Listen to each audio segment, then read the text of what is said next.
Hey Gideon, how's it going? Funny stuff. You had me going for a few seconds. Not long, but you did have me going for a few seconds. I see that sort of thing from theists, all types, all the time. So you can never be too sure. But nevertheless, funny video and a really good question that you opened up. I mean, it sounds like you want to start a dialogue about whether or not, or I'm sorry, well, I guess how you're better or how you're different now that you're an atheist. And I think that other people should respond, whether it be to my video that I'm making right now or yours. It's a good conversation to open up. I think to some degree I had some pretty good critical thinking skills all throughout childhood. I was Catholic and Christian up to the point of time I was 13 or 14. But I remember even in Catholic school questioning why an all-loving God could create everybody knowing that he would have to flood the earth and kill everybody. It seemed to me that if he was all-loving, he would have just made his creation differently, so that he wouldn't have to murder everybody on earth except for one family who, as soon as the flood was over, Noah got drunk, which God doesn't like that, and naked, and God doesn't like that, and sin just returned again, and the whole point was to wipe the world free of our sins. So I saw the story in the Bible as being ridiculous, but I still clung to my beliefs. I mean, I prayed to Jesus, all the time, and I said the prayer that you say to become a born-again Christian at 13 years old. And it wasn't much longer than that. In fact, it was actually the born-again Christian church, with their explanation of the fact that dinosaurs existed at the same time as Jesus, that I realized that the church was full of shit, because we have plenty of scientific evidence to prove that the dinosaurs existed a much longer time ago. So I would say, I would think, and I would be inclined to say, that the thing that changed most about me after I became an atheist was my ability to think more clearly. And I certainly can think more clearly on a number of issues and a variety of issues. I'm more open and rational, and I don't adhere to any preconceived notion of what is right or wrong on a particular topic. I'm willing to hear the entire topic out and not allow a religious belief to dictate what I believe on the issue. For example, somebody who is Christian is generally going to be anti-choice, or as they like to call it, pro-life. And that's a perfect example of religion dictating your thoughts. So, like I said, I would say that I think clearer now, but that's kind of untrue, because it's because I think clearly that I became an atheist. So, how is life better now? Well, yeah, you're right. I don't waste time going to church. I save 10% of my money. I can put it into causes that I know are good causes. I still am very charitable. I consistently donate money to organizations fighting to keep church and state separate, or organizations that are promoting scientific thought or advancement and discovery. You can see this on my website. We recently, the Rational Response Squad, just matched a donation from our users of $810 to the Richard Dawkins Foundation. And we donated our own $810 amongst our team here.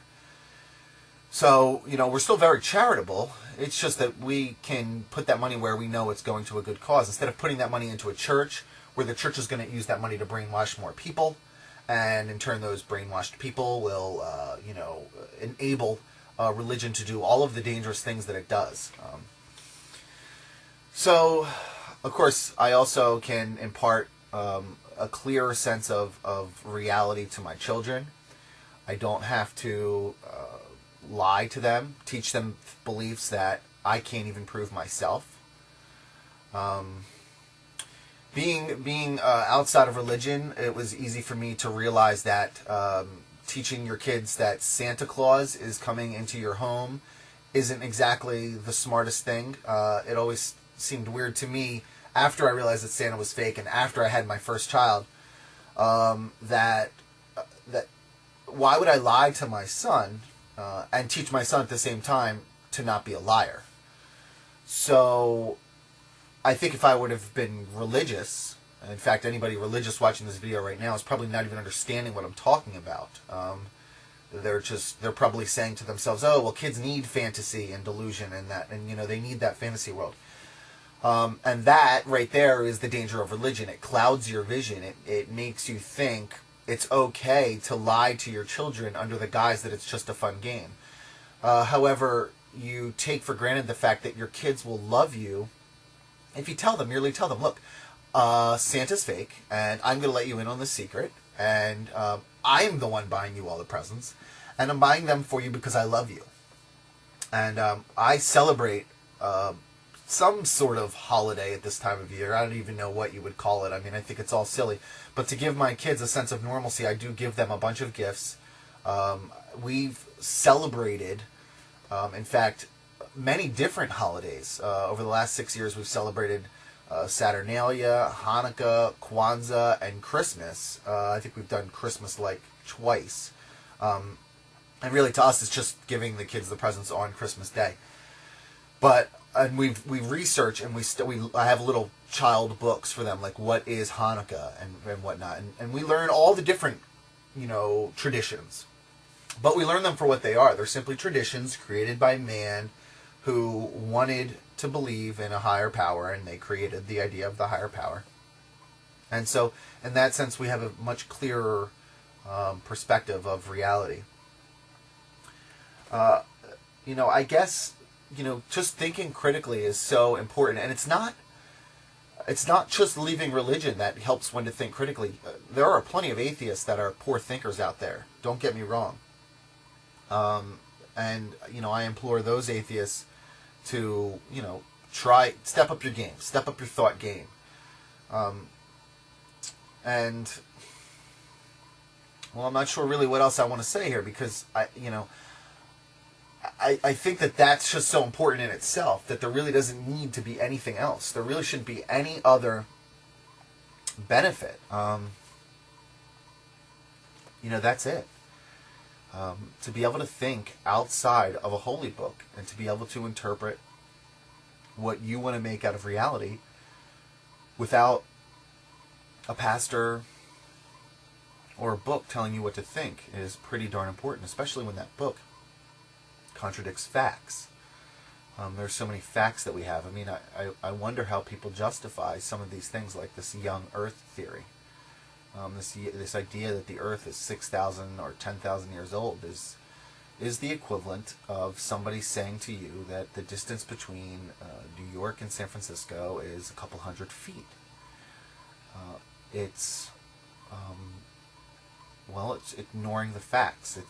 I hate using such a harsh word, but it is moronic. And if I was religious, I would be saying moronic things a lot more often than I do now. So, there you go. How has being free of religion helped me in my life? I say less moronic things. So, you post your video. I'm sure many of you have much better stories than I do. Get into some of the other issues. I've covered thinking clearly, and being able to avoid hypocrisy a little more easily. But I'd like to hear what you guys think. Why is your life better now that you're not religious? And in fact, I'll create a thread on my message board so that people who want to do this in text can do it in text. And if you go to rationalresponders.com and then click forums, let's see, we'll put this, I'll make it a sticky thread so it sits right up at the top. And I'll put this in the Free Thinking Anonymous forum if you want to find it. If you just want to put your views down in text because you don't have a YouTube account, and anybody can go check it out. So that's rationalresponders.com. Click forums, and then click the Free Thinking Anonymous forum, and I will post it there. So thanks again, Gideon, for bringing this conversation.